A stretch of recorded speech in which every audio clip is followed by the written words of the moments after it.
नमस्कार।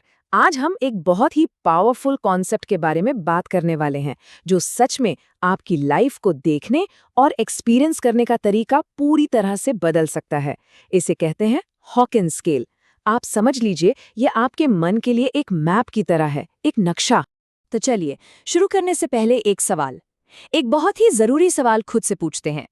क्या हम अपनी जिंदगी को जानबूझ के होश में जी रहे हैं या फिर बस जिंदगी हमें चला रही है? मतलब कहीं हम ऑटो पायलट मोड पर तो नहीं है जहां बस दिन कट रहे हैं और हमें पता भी नहीं कि हम जा कहां रहे हैं। इसको समझने के लिए ना MS धोनी की कहानी से बेहतर कुछ हो ही नहीं सकता। सोचिए, उनकी जिंदगी में एक ऐसा पॉइंट आया जब उन्हें ये एहसास हुआ, वो सचेत हुए कि ये जो टीटी की नौकरी है ये उन्हें उनके असली मकसद से मतलब क्रिकेट से दूर ले जा रही है। बस यही वो पल है जो होश में जीने और बस जीते जाने के बीच का सबसे बड़ा फर्क दिखाता है। और देखिए, धोनी की तरह ही हम में से भी बहुत सारे लोग ऐसी ही जिंदगी में फंस जाते हैं जिसे हमने होश में रहकर चुना ही नहीं था। हो सकता है किसी के दबाव में या दोस्तों को देखकर हम उस रास्ते पर चल पड़े। लेकिन धोनी और हम में फर्क ये है कि ज्यादातर लोग बाहर निकलने का रास्ता ढूंढ ही नहीं पाते, क्योंकि उनके पास वो मैप नहीं होता जिसके बारे में आज हम बात करने वाले हैं। तो ये मैप आखिर है क्या? इसे कहते हैं मैप ऑफ कॉन्शियसनेस या फिर हॉकिंस स्केल। ये एक तरह का एनर्जी स्केल है जो हमारी भावनाओं को, हमारी फीलिंग्स को अलग अलग लेवल्स पर रखता है। ये हमें हमारी अंदर की दुनिया और हमारी असली काबिलियत को समझने में मदद करता है। तो चलो इस मैप को समझना शुरू करते हैं, लेकिन सबसे पहले सबसे निचले, सबसे खतरनाक हिस्से से। डॉक्टर हॉकिंस इस लेवल को कहते हैं नर्क में जीना। ये समझ लीजिए, ये रेड जोन है। अगर आपकी जिंदगी ज्यादातर इन्हीं भावनाओं के इर्द गिर्द घूम रही है, जैसे शर्म, गिल्ट या फिर कोई ऐसा काम करने की मजबूरी जिसे आप नफरत करते हैं, या हर वक्त दुख और डर, तो ये एक बहुत बड़ा रेड फ्लैग है।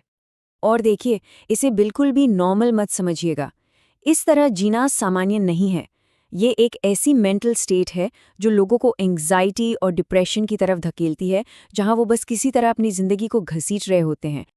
अच्छा, अब इस नर्क से थोड़ा सा ऊपर एक और लेवल आता है जो किसी जाल की तरह है। यहाँ भी इंसान असल में परेशान ही रहता है। ये एक ऐसी जगह है जहां वो ना तो पूरी तरह से दुखी है और न ही सुखी, बस बीच में कहीं अटका हुआ है। इस लेवल पर जो फीलिंग्स हावी रहती हैं वो है इच्छा, गुस्सा और घमंड। मतलब मुझे ये चाहिए लेकिन मिल नहीं रहा, या मेरे पास जो है वो काफी नहीं है, मुझे और चाहिए। हाँ, ये नर्क से तो बेहतर है, पर ये लगातार दुख और बर्नआउट की जड़ है। इसे एक उदाहरण से समझिए। मान लीजिए आपको मैनेजर की ट्रॉफी मिली। आप स्टेज पर गए, सबने तालियां बजाई, आपको बहुत गर्व महसूस हुआ। लेकिन ये गर्व की फीलिंग आपको और ज्यादा तारीफ पाने के लिए दौड़ाती है, और फिर ये एक न खत्म होने वाली रेस बन जाती है जो आखिर में आपको थकाकर तोड़ देती है। तो ठीक है, अब तक हमने प्रॉब्लम को तो समझ लिया, लेकिन अब आता है सबसे जरूरी हिस्सा, इसका सल्यूशन क्या है।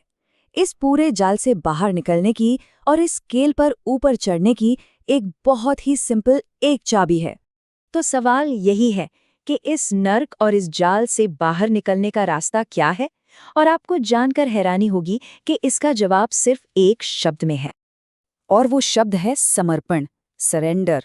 देखिए, जब तक हमारा दिमाग क्यों, कैसे, क्या होगा इन सवालों में फंसा रहता है, हम उसी जाल में उलझे रहते हैं।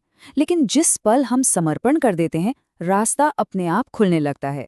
लेकिन रुकिए, समर्पण का मतलब हार मान लेना बिल्कुल नहीं है। इसका मतलब है हर चीज को कंट्रोल करने की जिद छोड़ देना और बस प्रोसेस पर भरोसा करना। ये मानना कि ठीक है, अब जो है यही है और मुझे बस इसी में अपना बेस्ट देना है। तो ये रास्ता असल में दिखता कैसा है, हम ऊपर चढ़ते कैसे हैं? सबसे पहले हम शर्म और डर जैसी लो एनर्जी वाली फीलिंग्स को जाने देते हैं।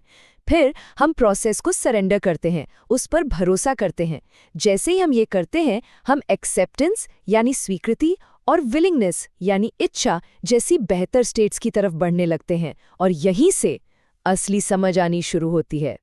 तो जब ये बदलाव आता है तो हमारी सफलता की परिभाषा ही बदल जाती है। तो फिर असली सफलता है क्या? क्या वो ट्रॉफी है? फर्क बिल्कुल साफ है। पुरानी सोच जो है वो बाहरी तारीफ के पीछे, उस ट्रॉफी के पीछे भागती है जो अंत में सिर्फ बर्नआउट देती है।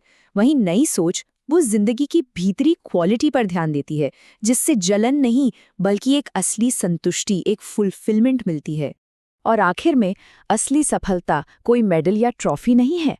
वो ट्रॉफी तो घर के किसी कोने में पड़ी धूल खाएगी। असली सफलता तो तब है जब आपके काम से, आपके होने से, आपके अपने लोग, आपका परिवार आप पर गर्व महसूस करे। तो अब ये सवाल आपके लिए है, उस ट्रॉफी से आगे बढ़कर आपकी असली सफलता क्या है?